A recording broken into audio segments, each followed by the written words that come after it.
नमस्कार, आप देख रहे हैं एफएम न्यूज और मैं हूं आपके साथ मनीषा सिंह। बात करेंगे पहली बड़ी खबर की। उत्तराखंड के सीएम धामी ने उत्तराखंड राज्य विज्ञान एवं प्रौद्योगिकी कांग्रेस के संयुक्त आयोजन कार्यक्रम में शिरकत की। सीएम धामी ने यूकास्ट द्वारा आयोजित 15वीं उत्तराखंड राज्य विज्ञान एवं प्रौद्योगिकी कांग्रेस 2020-21 और 16वीं उत्तराखंड राज्य विज्ञान एवं प्रौद्योगिकी कांग्रेस 2021-22 के संयुक्त आयोजन का शुभारंभ किया। इस दौरान सीएम धामी ने जनता को संबोधित करते हुए कहा और क्या कुछ कहा वो भी सुनते हैं। यूकास्ट द्वारा आयोजित 15वीं उत्तराखंड राज्य विज्ञान एवं प्रौद्योगिकी कांग्रेस 2021 एवं 16वीं उत्तराखंड राज्य विज्ञान एवं प्रौद्योगिकी कांग्रेस 2021-22 के संयुक्त इस आयोजन में मंचासीन में अभी जिनको आप सुन रहे थे हमारे उत्तराखंड सरकार की साइंस एंड टेक्नोलॉजी की सचिव श्रीमती सौजन्य जी, यूकास्ट के डायरेक्टर श्री डॉक्टर राजेंद्र डोभाल जी, CSIR IHBT से आए डॉक्टर संजय कुमार जी डायरेक्टर, और जिस कैंपस में आज ये कार्यक्रम हो रहा है, और मैं सच कहूं तो पिछले 20 सालों में मैंने जहां 2 विश्वविद्यालय, 4 परिसर और कितने कैंपस हो गए, हॉस्पिटल और लगभग 22,500 स्टूडेंट इसमें शिक्षा ग्रहण कर रहे हैं। यूकास्ट द्वारा आयोजित उत्तराखंड के सीएम धामी ने प्रदेश की भलाई के लिए आज एक बड़ा फैसला लिया है। वहीं उत्तराखंड में प्रभारी मंत्रियों को उनकी जिम्मेदारी सौंपी गई है।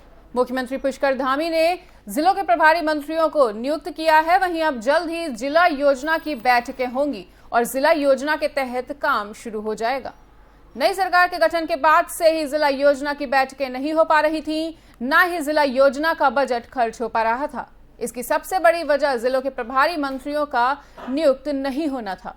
अब सीएम धामी ने जिलों में प्रभारी मंत्री नियुक्त कर दिए हैं। वहीं शासन से नियोजन सचिव ने इस संबंध में आदेश जारी किए हैं। आइए ग्राफिक्स के जरिए समझाते हैं कि किसे कौन सी जिम्मेदारी दी गई है। सीएम धामी ने प्रभारी मंत्रियों की नियुक्ति की। सतपाल महाराज के पास हरिद्वार की जिम्मेदारी। प्रेमचंद अग्रवाल को मिली उत्तरकाशी और टिहरी की जिम्मेदारी। गणेश जोशी को उधम सिंह नगर की जिम्मेदारी सौंपी गई है। वहीं धन सिंह रावत को अल्मोड़ा और चमोला की जिम्मेदारी। सुबोध दुनियाल को सौंपी गई देहरादून की जिम्मेदारी। रेखा आर्या को नैनीताल और चंपावत की जिम्मेदारी। चंदन राम दास को पिथौरागढ़ और पौड़ी की जिम्मेदारी। वहीं सौरभ बहुगुणा को रुद्रप्रयाग और बागेश्वर की जिम्मेदारी सौंपी गई है।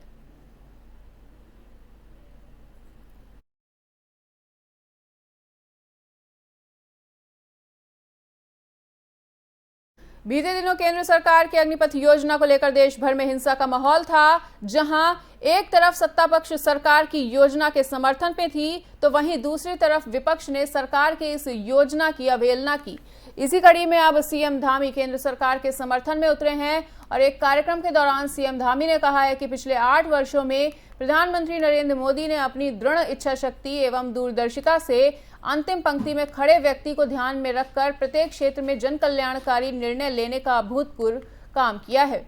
साथ ही उन्होंने कहा कि पिछले 8 सालों में प्रधानमंत्री मोदी ने सैनिक हितों के लिए ऐतिहासिक निर्णय भी लिए हैं।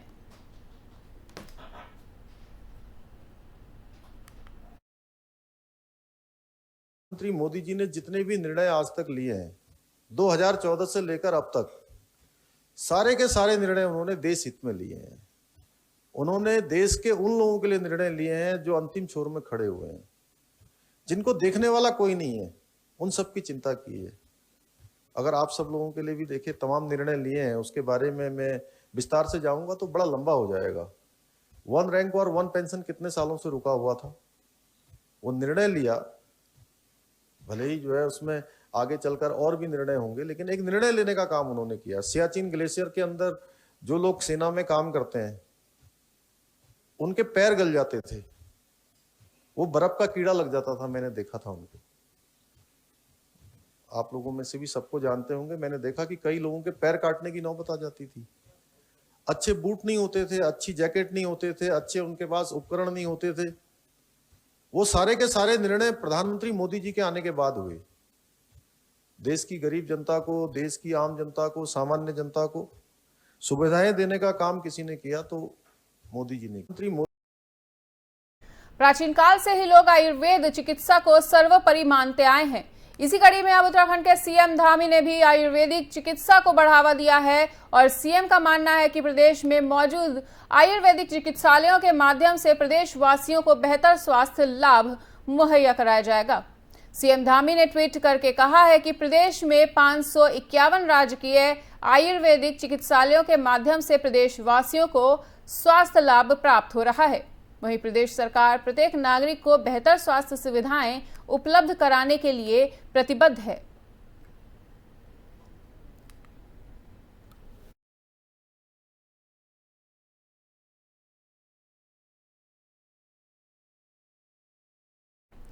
देश में 18 जुलाई को राष्ट्रपति चुनाव होने हैं, जिसके नामांकन की आखिरी तारीख 29 जून है।